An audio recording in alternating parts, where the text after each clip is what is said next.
I know this sounds hyperbolic, but the best pizza I ever had in my whole entire life was the one I had in the pizzeria in Naples. Well, I've ordered the marinara pizza, which is the Naples pizza. And it was named after the fishermen, marinara pizza, because they were very poor, and it's a very basic pizza, as you can see. They don't give you the choice of whether you want pineapple or prawns or chicken tikka or deep dish or any of that nonsense. I thought you was going to get lynched in that thing, because there's you go, oh, you know, usually chuck a bit of pineapple on, a bit of the, oh, don't mention pineapple on the pizza in Italy ever. You know that's rule number one, because they will, especially in mafia country. Are you mad?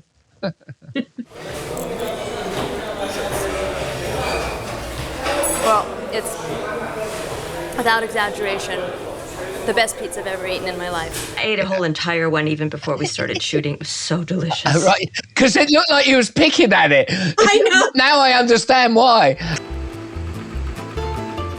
You know, I was surprised to see how big that steak was that you got in Florence. Look at the size of that. I mean, I knew I was hungry, but that is a monster. I didn't want the whole cow. I didn't realize that Florence was so well known for its beef and that there are cowboys there and a whole cattle industry.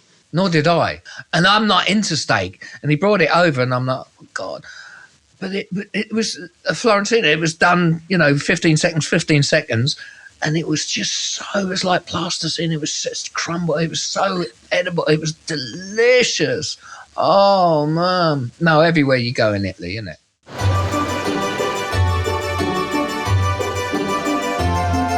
Yeah.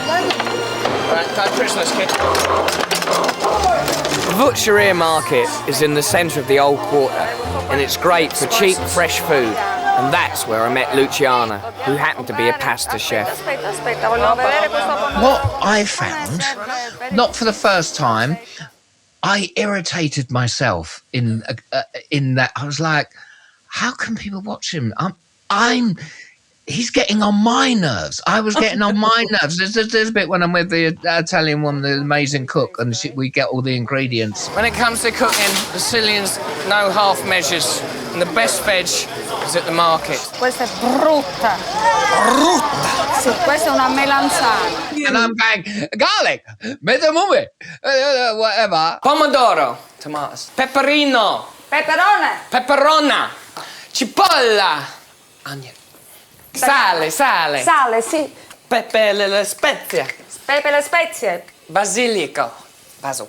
And I'm like, stop it. It was just crap for me. I'm just like, oh, man. No, it was so cute. The two of you in the Palermo market, arm in arm, shopping for ingredients. And that bit I didn't mind. It was just me doing it to the camera, the Italian for garlic or whatever. Like, really, it was so sweet. I mean, you were in her home, right? Yes, yeah. Wow. No, it was a wonderful rapport between the two of you, and then you included the audience. Oh, wow. If you can get locals to cook your meals, then you are in A1 heaven. Everything on this table was grown and prepared right here on the farm. And I'm very proud to say that I actually had something to do with this spread. I just hope I got it right, because Italians are so fussy about their food. The only pasta I've ever made before is the kind you pour out of a box and mix in boiling water, so this is very exciting. I mean, there's a whole myth about pasta. This is a terribly gourmet, difficult thing to make, but I mean, as you can see, it's really very simple. I want to learn how to do that. I always wondered how they got the hollow bit in the pasta. This is exciting. Oh, here it comes, here comes the pasta. The pasta is coming. Ah, this is the It's Lagane and the fagioli. That's the pasta you made. Let's taste it. What's the polite way of doing this? Is this polite? No, you can do it. In Italy, it's okay. Even the Queen of England eat fusilli like that. What do you think, Tony? They're very nice. Very nice. Very nice. Very nice. Salute! Salute! Buon appetito. Buon appetito.